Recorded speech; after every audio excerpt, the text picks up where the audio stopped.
Welcome. Today we are at DV8 Kitchen in Lexington, Kentucky, and I'm here with Rob Perez, and he is the owner along with his wife, Diane. This is our first time meeting, which I find surprising. So I feel like I need to tell you a little bit about who I am. Yeah. I'm an Episcopal priest. I have a parish in Georgetown, Kentucky, and I, on a whim, became a competitor in this favorite chef competition. And one of the questions that they asked us was, what would you do with the prize money if you were to win this competition? Like, what would you do with this? And it's $25,000. And I said, of course, the first thing I would do is tithe, right? Got to tithe. And I think it's important, since we're talking about food, to tithe to organizations who are being brave in feeding people. And that sort of led me down this road of talking to people locally and, actually far away even, about bravely feeding people in our modern world. It looks like lots of different things. And I think what you are doing is very brave. And I'll go ahead and thank you for that. Thank you for being brave. Thank you.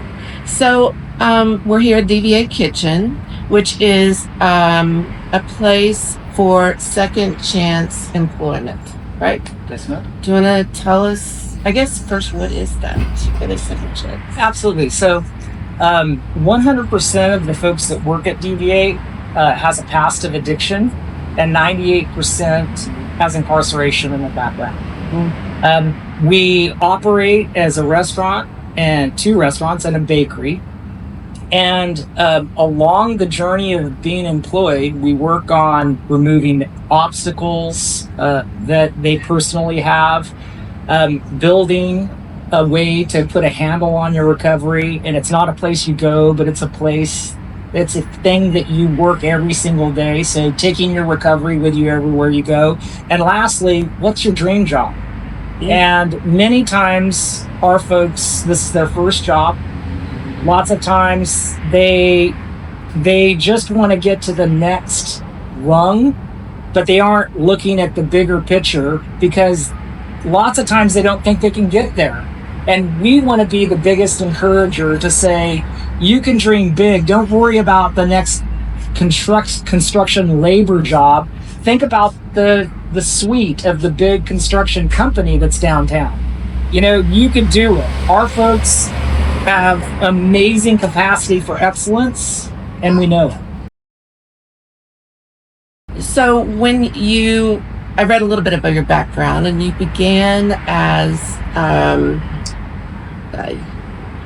restaurateur. Yes. Yeah. A long history. Yeah. In restaurants. So I worked in corporate America for 25 years before we started off on our own. And the idea of DV8 was none of my doing. It was 100% my wife.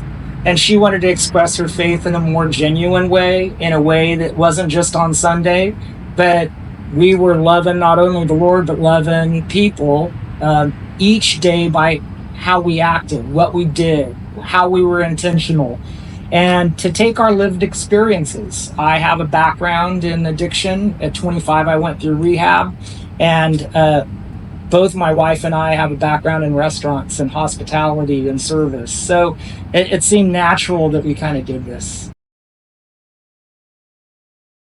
When I thanked you for being brave and what you're doing, do you feel brave? Do you feel like you have taken a major leap in your life to be doing something new? I do now, but it didn't start off that way. Yeah. I didn't want to serve this population. I didn't want to do this. I didn't think that I was equipped, nor that it was going to be received well. I had a wonderful bride that wanted to do this, and I thought it was the stupidest idea I've ever heard, because it was a charity, not a social enterprise that had to make money to pay the bills.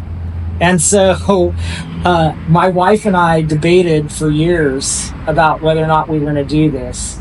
And finally, she got frustrated with me and put me in an unmarked car and took me about 4 blocks away up and 2 blocks to the right of where we're sitting right now. And I watched a woman get out of the car that didn't match anything. And as she jumped out of the car, and don't forget, I was in an unmarked car, police car, I watched her march across the street with something in her hand. And I didn't really know what was going on. When she marched across the street, she opened up her hand, and I saw money in her hand. And she was walking up to 2 guys that were so scary, I can't even tell you. And the 2 guys didn't look her in the eye. She didn't look them in the eye. But instantly I realized that she was getting out of a car where there was a transaction between her and the man that was in there. She didn't match the car, she didn't match the guy. And it was all happening so fast, I asked the policeman that we were with, I said, is that woman currently practicing prostitution? He said, yes.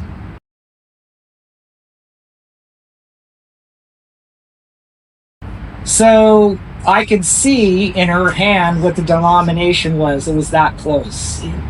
And so she unfortunately did something in that car that no one would want their sister, their mother, their daughter, their aunt, their friend, anybody they know to do for that denomination. Do you know what the denomination was? What was it? How much money do you think she had in her hand? I'm afraid to ask, to be honest. $5. Ooh.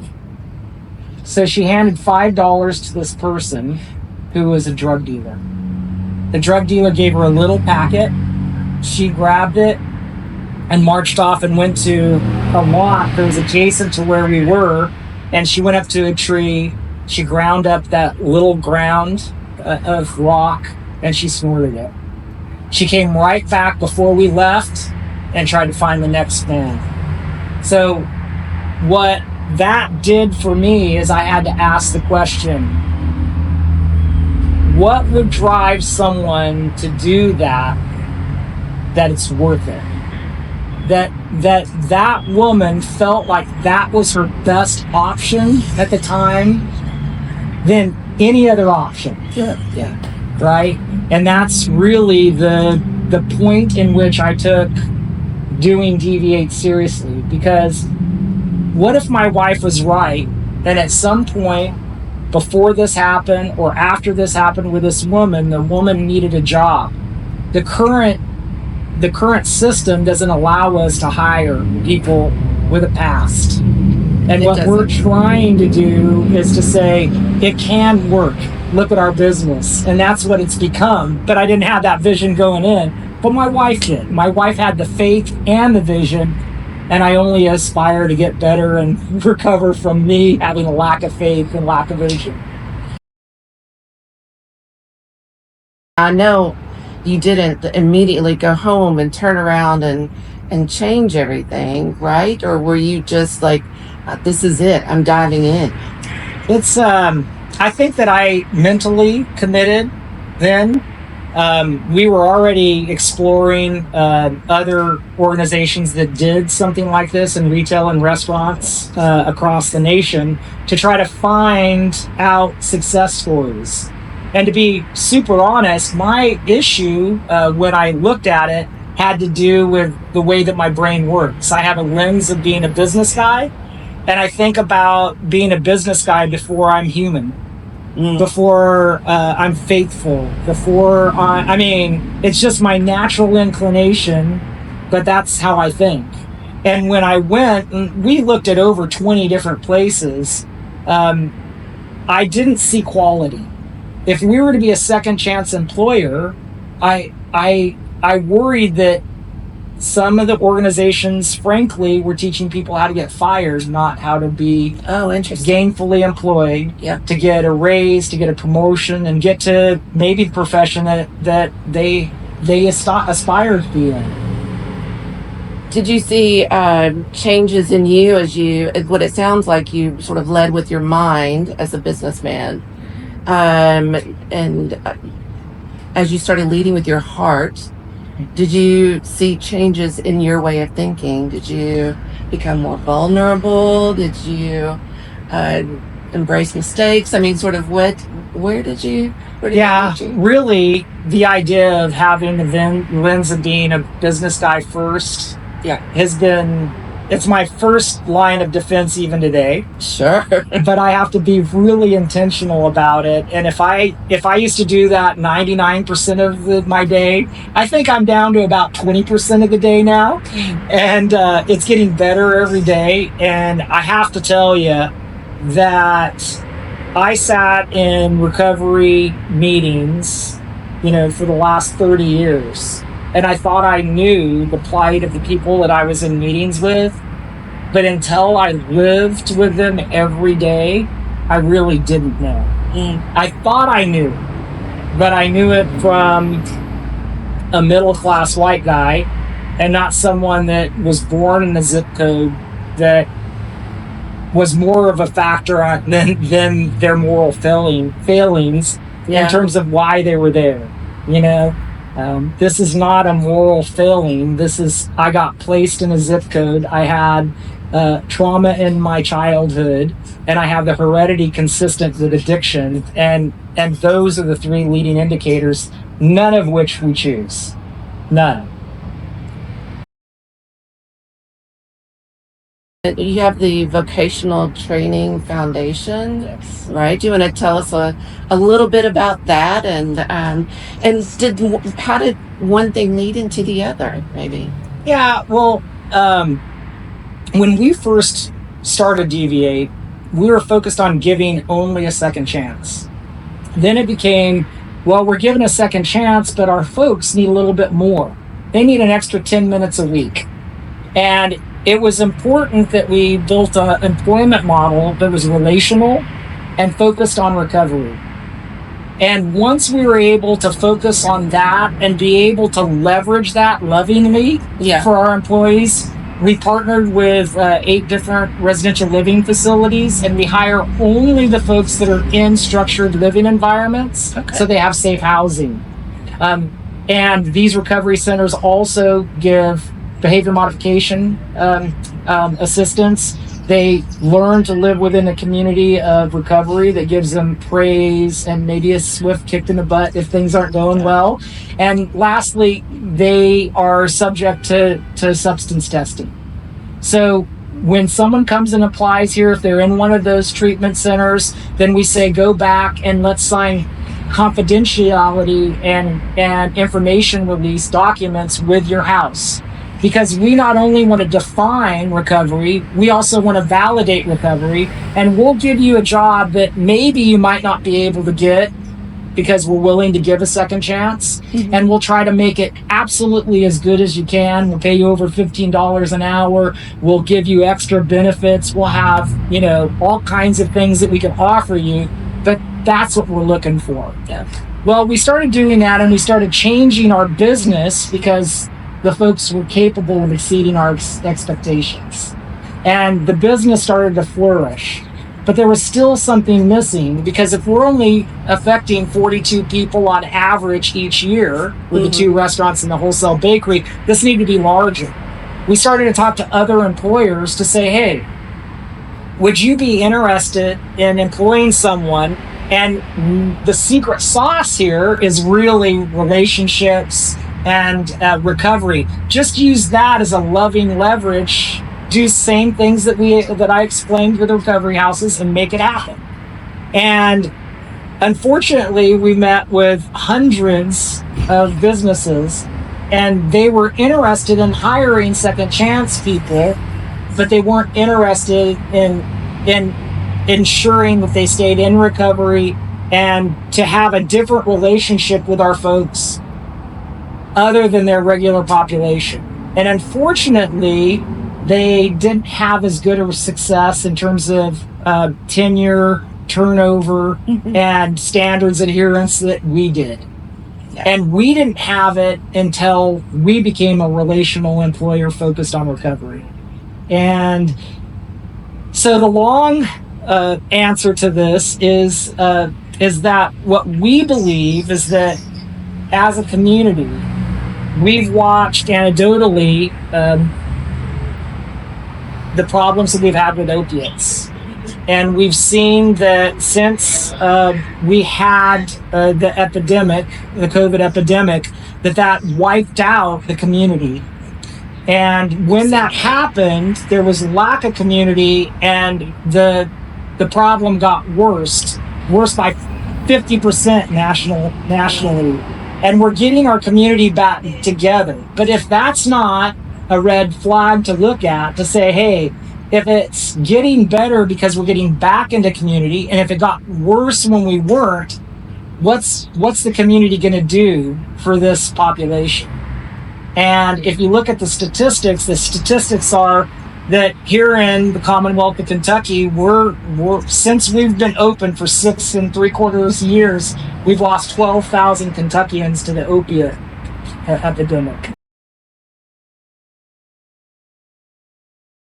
One of the things that I told you that I have such a hard time articulating even now is that I would say over the past 10 years, the number of funerals that I have led because of overdoses has obviously increased in number. But the thing that's hard for me to articulate is that it becomes harder and harder to do because it's almost like it's strangling in me in a way. Like it's because I feel like that there ought to be more for us to do out here to help people to get to the point of avoiding this. And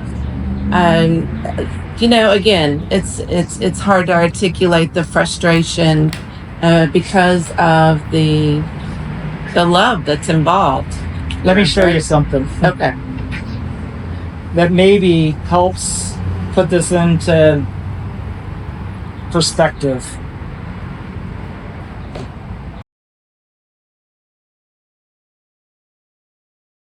We had an employee that everybody thought was potentially the owner.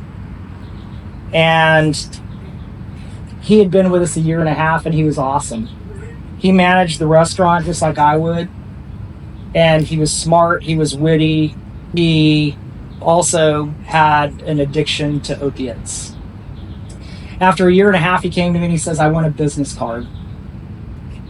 And he had been straying off of his recovery program, frankly, but he also had become a friend of mine.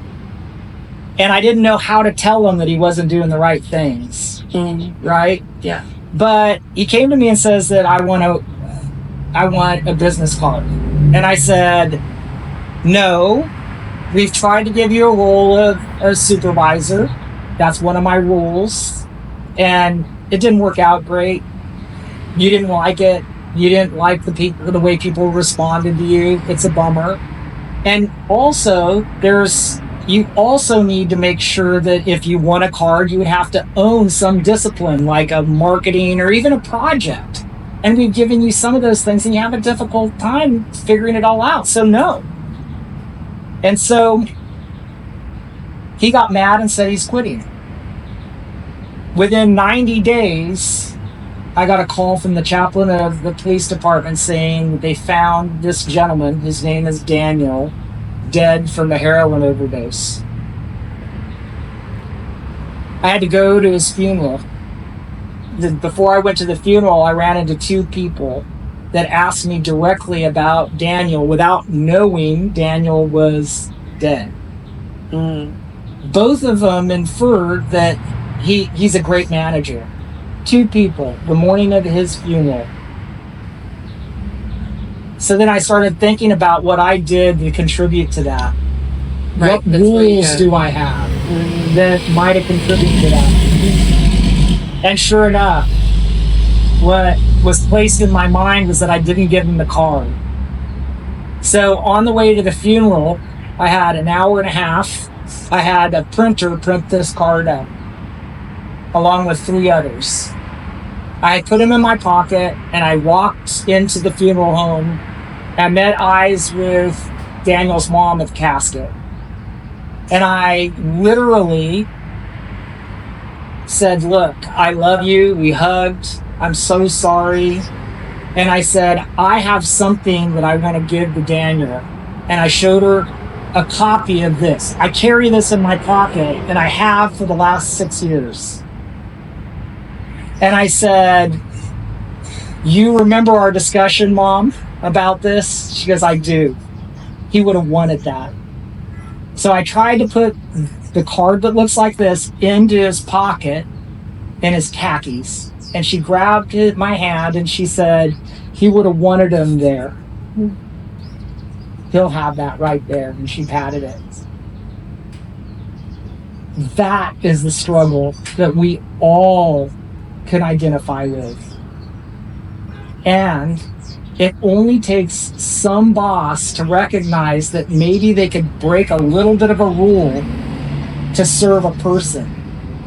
Why did I think that it was better to prevent Daniel from having that card as opposed to granting his simple request that cost me really $30? What is the harm? But my own brain couldn't comprehend what it would mean to him. And it was one of those times where I was looking through that situation as a business guy, but not as a person of service, not focused in on him, but it was focused in on my rule. We have to rethink, right? We're relearning. And again, thank you for sharing that story. That's powerful that you carry that with you. I carry a lot more than that card with me.